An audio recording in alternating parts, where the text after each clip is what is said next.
There's one thing that every single one of us has to do, and that is laundry. Today's video is a little bit about laundry and how I make my laundry soap. It's something I have to do, so I thought I'd turn the camera on and share it with all of you.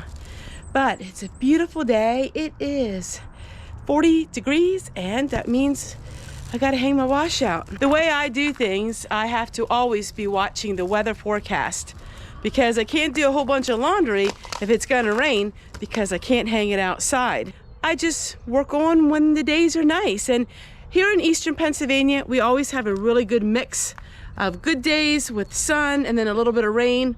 In the summertime, we usually don't get that dry. We usually have ample rain. So it works out really good for me this way. All right, let me hang this wash out. Then we're gonna go in the house and we're gonna mix up some laundry soap.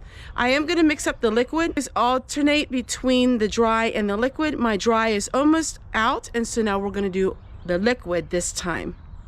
All right, see you in a little bit. One thing I think, hanging your clothes out on the line, I think it really saves your clothing.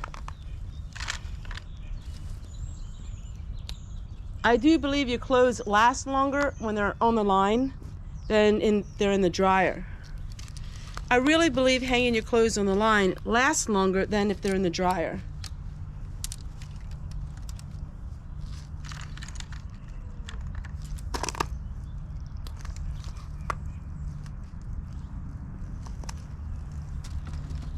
Started making my laundry soap a couple years ago. Actually, it was more like 12 years ago, really. Time flies, I know. But we've been living here 11 years, and I started making my homemade laundry soap the year before we moved here. Now, people are gonna ask me a whole bunch of things about my laundry soap. I can only answer you from my experience. You know, you're gonna have to do research. I don't have modern equipment as far as new washing machines. I don't have new dryers. I don't have stuff like that. So I really don't know the answer about the HE washers. I don't know much about any of that because I don't have it. There are many people who love homemade laundry soap. There are some people who despise homemade laundry soap. Let me tell you my thoughts on it. My homemade laundry soap is 100 million times better than any commercial laundry soap you can find. It gets the stains out, it works great. But my plumbing situation is a lot different than the modern home, so I don't know anything about your plumbing or anything like that. But for me, it makes my clothes so nice. My husband has sensitive skin and it's perfect for him. It doesn't have heavy perfumes and dyes and things like that. All right, let's go mix some up. All we need is some bars of soap, we need some hot water, and we need some laundry booster. All this is Arm & Hammer. You can buy this at all Walmarts. You can buy it on Amazon, and it's very cheap. It's very frugal for a big box like this. And all we're gonna use is one cup of this laundry booster. The soap, you can decide what you want. If you want to have ivory snow soap, you can have ivory snow. Now, I always add 1 bar of Zote soap. Now, that is a bar soap that's made for laundry. And then I usually add a bar of homemade soap, whatever homemade soap you want. But I did find out in my canning garage that I had some Sunlight soap. This is another bar soap that is made to wash your dishes. Now, in Canada, you can buy this locally, like you can go to the store and buy this. In the United States, I don't think you can buy this, but you can buy it online, and I got mine through eBay. I love the scent of Sunlight soap. It is lemon, and that is the scent of our laundry soap. It's gonna be lemon. Now, all I did was I took this beautiful shredder, which one of you lovely ladies gave me. It is amazing, I love it. And I just hand grated 1 bar of your homemade soap or 1 bar of regular soap. I use Sunlight, and then 1 bar of Zote soap. To that, we're gonna put it into our saucepan or kettle, and we're gonna add hot water and 1 cup of the laundry booster, and we're gonna boil this till it all gets soft. And that way it gets all liquid. And then I'll show you the next step.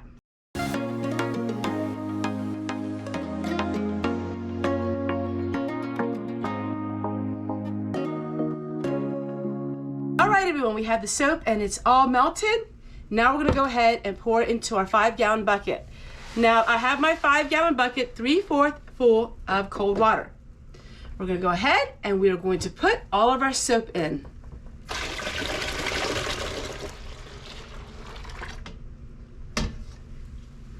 Now what you can do is you can stir it by hand, or you can make it a lot easier using your stick blender. All right, now that is done. Now we're going to add our essential oils. You don't have to add essential oils. It has a really good clean scent without it, but I like using lemon essential oil, and I'm going to put in 1/8 of a cup. That's a lot, but this is a 5-gallon bucket. What we're going to do now is every hour or every couple hours, you're going to take something big and you're going to stir it. So we're going to stir it up. We're going to do this for the next 24 hours. And in 24 hours, your soap will be congealed enough that it looks just like store-bought soap. So we put this somewhere that is convenient, that you can just stir it throughout your day. And in 24 hours, I'll show you what it looks like. It smells so good. We put our lid on it. And we'll wait 24 hours. All right, everyone, this soap is finished. This is the consistency. It's pretty much like store-bought. It might have a couple clumps in it, but that doesn't really matter. It will come out of the dispenser perfectly. Now you will want to stir it every once in a while, but this is a lot of laundry soap. All right, here are some footnotes. To those that do not make homemade laundry soap or dish soap or things like that, I want to share with you this. You want to make sure that each time that you're going to use it, you want to stir it or shake it. Sometimes I will put my laundry soap into a commercial laundry soap container, give it a couple shakes. Also with dish soap, you can use this for dish soap as well, but you want to shake it a couple times. It can settle. That's just how it is when you're making homemade any kind of cleaner. You want to shake it up first. When you buy something in the store, they have a stabilizer in it, and that means you don't need to shake it up. But when you're making homemade items, you don't have that chemical. Hey, if you like videos like these, take a look.